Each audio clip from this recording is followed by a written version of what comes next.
Mesdames, Messieurs, bonsoir et merci de prendre le rendez-vous du magazine Les Mains qui parlent que nous ouvrons tout de suite par le journal.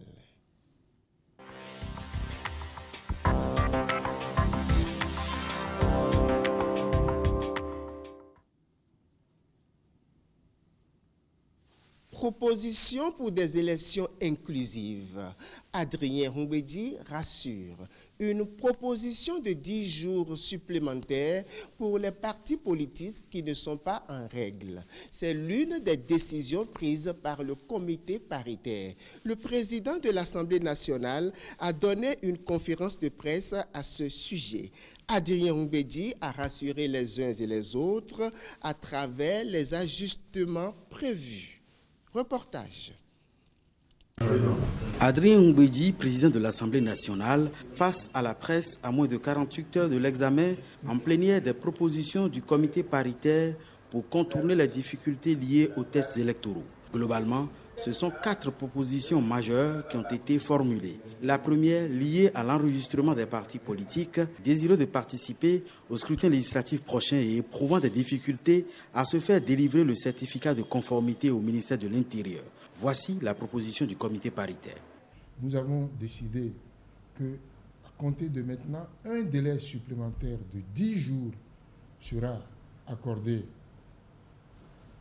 aux partis politiques pour se faire enregistrer.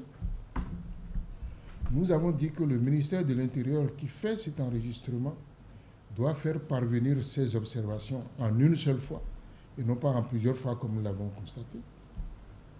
Nous avons décidé que lorsqu'il envoie des observations à ces partis-là, il doit les assister à accomplir les formalités nécessaires. Et cette assistance va durer 5 jours. Au bout de 5 jours, le ministère de l'Intérieur est tenu de délivrer le certificat d'enregistrement aux partis concernés. Donc nous pensons que de cette façon, nous avons largement contribué à régler le problème de l'enregistrement des partis.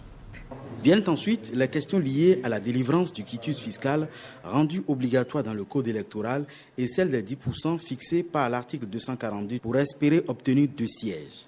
Le comité souhaite que le quitus fiscal soit délivré en toute neutralité et que l'on s'en tienne à l'interprétation donnée par la Sénat, la Commission électorale nationale autonome, de la lecture de l'article 242 du code électoral. On ne peut pas prétendre diriger un pays si on n'est pas à jour du point de vue fiscal. Mais nous avons estimé qu'il ne faut pas que l'administration fasse de la délivrance du quitus fiscal une occasion d'arbitraire. Donc nous avons dit que lorsque quelqu'un présente le document qui prouve que sa situation fiscale a un solde 0, on doit lui délivrer le quitus fiscal. Nous avons ensuite dit que si nous voulons que tout le monde y aille, il faut un nouveau processus électoral. Donc nous avons ouvert un nouveau processus électoral dans la proposition de loi. Nous avons dit qu'à partir de la promulgation de la nouvelle loi, la Sénat a un délai de 5 jours pour recueillir les candidatures. Lorsqu'il a recueilli les candidatures, il a 8 jours pour les examiner. Lorsqu'il les a examinées, s'il constate qu'il y a des irrégularités sur une liste, il doit notifier aux partis concernés ces irrégularités et il doit donner encore 72 heures à ce parti pour corriger les irrégularités constatées. Nous avons maintenu l'article 242, mais nous l'avons rendu plus lisible en prenant tout simplement ce qui avait été décidé par la Sénat et donc l'interprétation, l'application qui en a été faite par la Sénat, nous l'avons purement et simplement introduite dans la nouvelle loi. Les ajustements annoncés devraient alors conduire à un dépassement du délai constitutionnel de la fin du mandat de la législature en cours. Le comité propose un rallongement du dit délai de 45 jours en apportant un amendement à l'article 80 de la loi fondamentale. C'est une révision de la Constitution, mais uniquement en ce qui concerne la durée du mandat des députés. Si on n'y touche pas, je ne sais pas comment nous pourrons, d'ici le 28 avril, faire les élections. C'est ça qui nous a amené à proposer que le mandat des députés puisse être prorogé de 45 jours, c'est-à-dire 1 mois et demi, pour que nous puissions faire les élections. Et le texte est très clair. Lorsque le renouvellement à bonne date de l'Assemblée nationale est compromis par des menaces graves à la paix sociale, l'Assemblée nationale peut proroger le mandat en cours d'un délai qui ne peut excéder 45 jours. Et nous avons renforcé la majorité nécessaire pour faire cette modification. Alors que la révision ordinaire de la Constitution nécessite une majorité de 4/5, nous avons mis que le vote doit être acquis à la majorité de 5/6. Donc nous avons pris des précautions. Cela étant, si nous n'y arrivons pas, je vais proposer à l'Assemblée nationale de voter une loi qui permette de faire les élections dans le délai prévu. Et donc là où nous avons prévu 8 jours, on mettra 2 jours. Là, on a prévu 10 jours, on mettra 1 jour. Bon, on fera quelque chose dans la précipitation. On fera plein d'erreurs, mais on va le faire.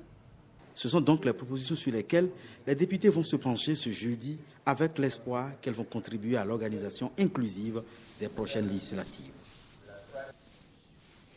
Remise de diplômes aux inspecteurs de l'enseignement du second degré.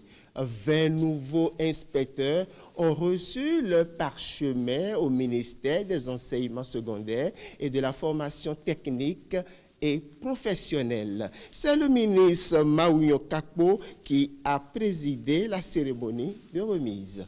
Plus de détails, reportage. Ils sont 20. Ces inspecteurs de l'enseignement du second degré vont satisfaire partiellement la forte demande exprimée en personnel qualifié pour la formation continue des enseignants. En remettant les parchemins aux tout nouveaux inspecteurs, le ministre Maouyo Kakpo rappelle les missions qui leur sont assignées. Vous devez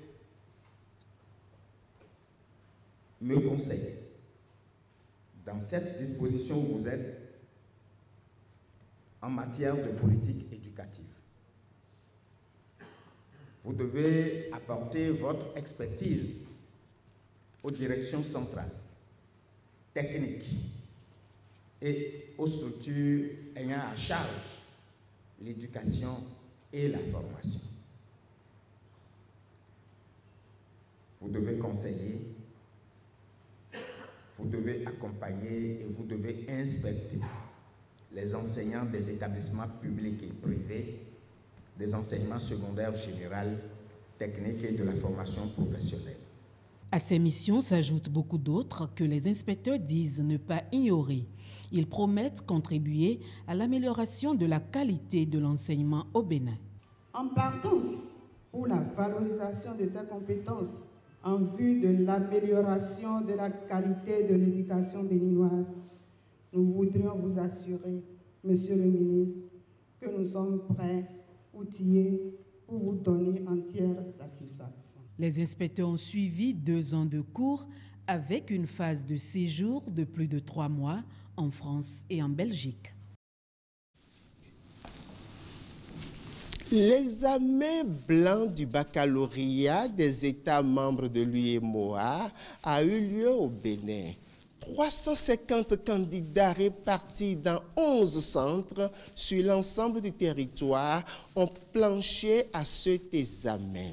Le lancement officiel des épreuves écrites s'est effectué au Collège d'enseignement général Sainte-Rita en présence des autorités compétentes.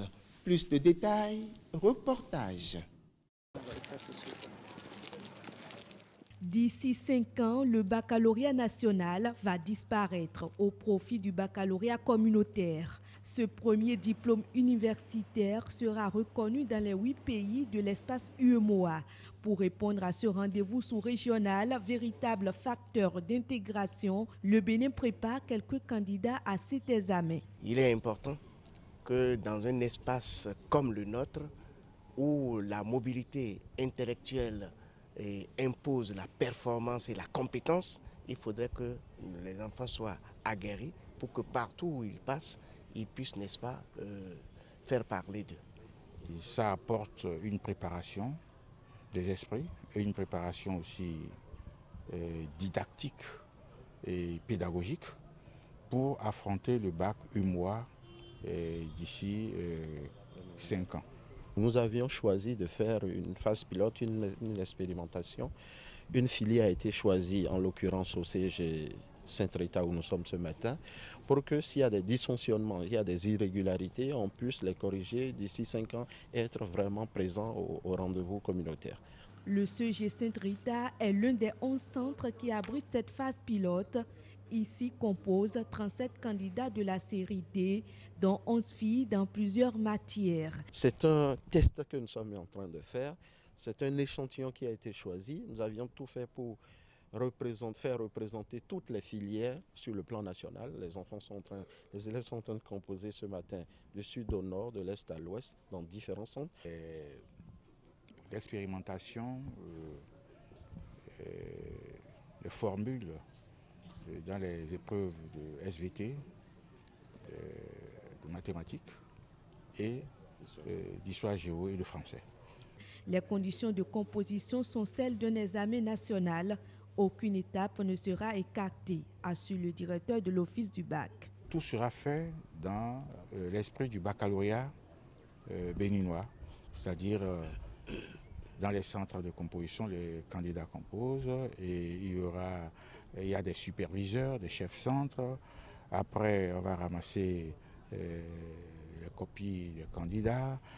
Il y aura le dépouillement, il y aura la correction, ensuite il y aura la délibération. Les résultats seront donnés aux autorités nationales et envoyés aussi à l'UMOA. 350 candidats planchent au plan national dans les séries A1, A2, B, D et C. Cet examen blanc du baccalauréat se déroule également dans les 8 pays membres de l'UMOA. Une nuit de prière à Ouida a permis aux fidèles de la mission évangélique des affranchis de communier pour la paix au Bénin. Président de la République, députés, membres d'institutions de la République et tous les hommes politiques béninois ont eu droit à un message d'apaisement invitant au dialogue consensuel. Reportage. Une nuit du vendredi 15 mars, des centaines de fidèles autour d'un pasteur engagé pour implorer la paix sur le Bénin. Et que la grâce de Dieu puisse abonder dans sa vie. Priez ici au nom puissant du Seigneur. Pays en proie à un malentendu entre politiciens, gouvernants et parlementaires, animateurs importants de la vie politique, cadres et membres d'institutions à divers niveaux, simples citoyens, partisans ou militants appartenant à un bord politique sont invités à opérer le meilleur choix dans leur prise de décision. En tant qu'Église, nous avons un rôle à jouer. Mais ce rôle n'émane pas de nous-mêmes, mais plutôt de Dieu que nous servons. La Bible nous dit expressément dans Jérémie chapitre 29, verset 7, de chercher le bien du pays dans lequel nous sommes, de prier pour ce pays, pour son bonheur, car notre propre bonheur en dépend. Avant tout, nous sommes citoyens, nous sommes béninois. Et il est de bon ton que, en tant que citoyens, nous puissions participer, nous puissions être au courant de tout ce qui se passe chez nous. Bientôt, nous irons aux élections. Ce que l'Esprit de Dieu nous a révélé et ce que l'Esprit nous a confié aussi expressément, c'est de jouer notre partition, qui est de prier, qui est d'invoquer notre Seigneur, d'intervenir, que tout se passe en paix. Parce que si nous ne sommes pas en paix, nous ne pourrons même pas adorer Dieu. Les fidèles de l'Église de la mission évangélique des affranchis pensent qu'avec cette union de prière organisée dans plusieurs villes du Bénin, le pays pourrait s'affranchir du pire.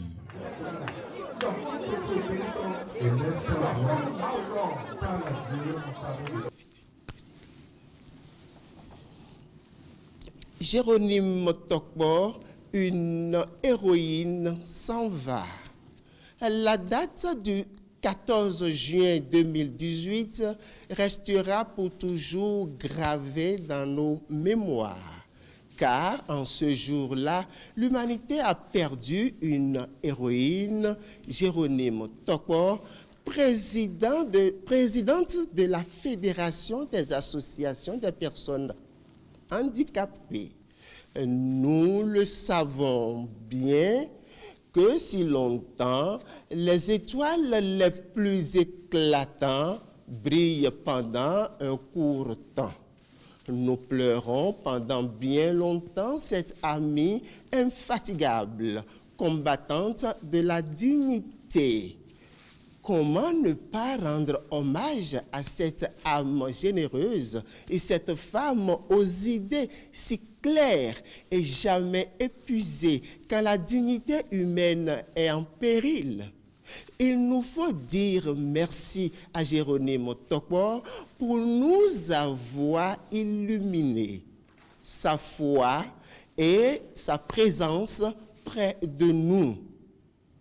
Oh Seigneur, à quoi servirait-il de gémir, de se plaindre? Jérônime, quelle tristesse de te voir désormais si loin de nous, là-bas, parmi les étoiles. Aujourd'hui et toujours, ton nom sera pour nous un ferment d'expérience dans le combat. Tu nous manques si tant. Tu nous manqueras toujours. Toi, notre Amazone, jamais nous ne t'oublierons. Jérônime, Jérônime, Jérônime, dors en paix. Donc c'était là, vous la connaissez très bien, elle fut présidente de la Fédération des associations des personnes handicapées du Bénin. Samedi 30, c'est le jour de son inhumation. Mesdames et messieurs, le magazine La Main qui parle, c'est aussi l'apprentissage de la langue des signes.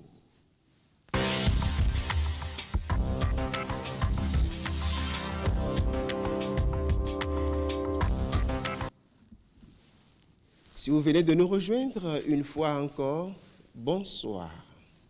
Nous allons passer rapidement à la correction de l'évaluation du samedi passé. Et le signe, nous avions fait comme ceci. Ce signe correspond à quel mot en français? Et la réponse, vous étiez nombreux à la trouver. Offrir. Voilà. Vous l'avez déjà sur votre petit écran. Offrir. Ce signe correspond donc au mot offrir. Pour le compte d'aujourd'hui, nous allons étudier encore trois autres mots. Trois autres mots qui sont des mots usuels. D'accord. Et le premier mot à étudier est excuser. Excuser. Quel est le signe de excuser? Mais avant de passer au signe, familiarisons-nous avec l'orthographe de excuser. Excuser s'écrit E, X, C, U, S, E, R. C'est clair. Mais quel est le signe de excuser? Aucune idée? Observez-moi faire alors, très chers téléspectateurs, quel est le signe de excuser. Observez faire. J'ai ma main, les deux mains qui sont là, et je fais comme ceci. Excusez. Excusez. Vous partez d'un point, vous allez vers l'avant, d'accord? Mais la paume de la main droite frotte, n'est-ce pas, celle de la main gauche. Excusez, deux fois. Si vous tapez fort, c'est-à-dire si vous allez un peu plus haut, ça va vous rappeler quel signe? Pardonnez. Voilà. Donc, nous devons faire attention entre excuser et pardonner. Il y a pardonner. Là, on l'avait étudié. Mais excuser, vous voyez, c'est là. D'accord? Excuser. D'accord? Excuser. Ensemble, maintenant, très chers téléspectateurs, on y va. Excuser. D'accord? Excuser. Ça peut aller? Merci à vous. Allez-y, essayez une fois encore. Je sais que vous le faites, d'où vous êtes. Excusez. Merci beaucoup. Le deuxième mot à étudier. Comprendre. Comprendre. Je veux m'adresser à une personne handicapée auditive qui est là. Je voudrais lui demander, est-ce que ce que je viens de lui dire, est-ce que tu as compris? D'accord? Est-ce qu'elle a compris? D'accord? Comprendre. Et qu'est-ce que je fais? Vous avez le pouce qui est là et l'index qui vient se poser sur votre pouce. Si vous voulez, le pouce bloque l'index et l'empêche d'aller vers le haut. D'accord? Donc, vous maintenez comme ça. Vous avez votre pouce qui bloque l'index. Vous venez maintenant au niveau du front. D'accord? Le pouce lâche maintenant l'index. Vous avez vu? Donc, le signe de comprendre, c'est comme ceci. Comprendre. Comprendre. Donc, au début, je vous l'ai dit, vous avez votre pouce qui bloque l'index et qui l'empêche d'aller vers le haut. Vous voyez? Donc, le pouce bloque l'index là. Mais qui vient maintenant au niveau du front, puis dit, bon, maintenant, je peux te lâcher, il n'y a pas de problème. Comprendre. D'accord? Comprendre. Donc, le signe de comprendre, c'est le suivant. Comprendre. D'accord? Comprendre. On y va, très chers téléspectateurs. En position. Je suis là. Top, c'est parti. Comprendre. D'accord? Tu as compris? Tu as compris? Le chef n'est pas là. Tu reviens demain. Tu as compris? Voilà. Vous voyez maintenant? Donc, comprendre. Troisième et dernier mot à étudier. S'il vous plaît. Vous avez vu que c'est des mots usuels. Hein? Excusez, comprendre. Et maintenant, nous sommes à s'il vous plaît. Et là, je vous l'ai dit au passage, c'est une téléspectatrice qui a posé la question, comment est-ce qu'on signe s'il vous plaît? Voilà, nous y sommes. S'il vous plaît. Alors, vous ramenez votre main. Non, observez, faites d'abord. Votre main, n'est-ce pas, droite au niveau de votre poitrine. Là. D'accord? Et vous tournez. C'est ça, s'il vous plaît. S'il vous plaît. S'il vous plaît. Vous avez suivi? S'il vous plaît. Mais ça doit vous ressembler à un signe. D'accord? Lequel? Regretter. Voilà. Remords. Regretter. On l'a fait avec ceci. Oh là là, je regrette. Je regrette. C'est ce qu'on avait fait. Regretter. Mais s'il vous plaît, c'est la paume de la main qui touche ma poitrine et je tourne. S'il vous plaît. Voilà. S'il vous plaît. Je crois que la téléspectatrice qui a posé cette question, elle est satisfaite maintenant. Alors, très chers téléspectateurs, on y va. Nous allons signer, s'il vous plaît, la main qui vient se poser là, et puis on tourne. S'il vous plaît. S'il vous plaît, madame la directrice. S'il vous plaît, papa. Vous voyez? Donc, s'il vous plaît. D'accord? Donc, comme ça c'est une parenthèse, ça s'est passé quelque part où une personne handicapée auditive échangeait. Et puis, bon, la personne avec qui elle échangeait ne l'a pas compris. Alors, quand la personne handicapée auditive a commencé par faire comme ceci, mais l'autre s'est fâché, il dit, ah comment? Tu dis quoi? Tu veux me caresser la poitrine, c'est ça que tu dis? C'était juste une parenthèse. Donc, quand elle fait comme ceci, c'est s'il vous plaît. D'accord? s'il vous plaît. Nous avons donc étudié, pour le cas de ce samedi, nous avons étudié 3 mots, à savoir, excusez, d'accord, excusez, ensuite, comprendre, d'accord, et après comprendre, nous avons étudié l'expression « s'il vous plaît ». S'il vous plaît. D'accord? S'il vous plaît.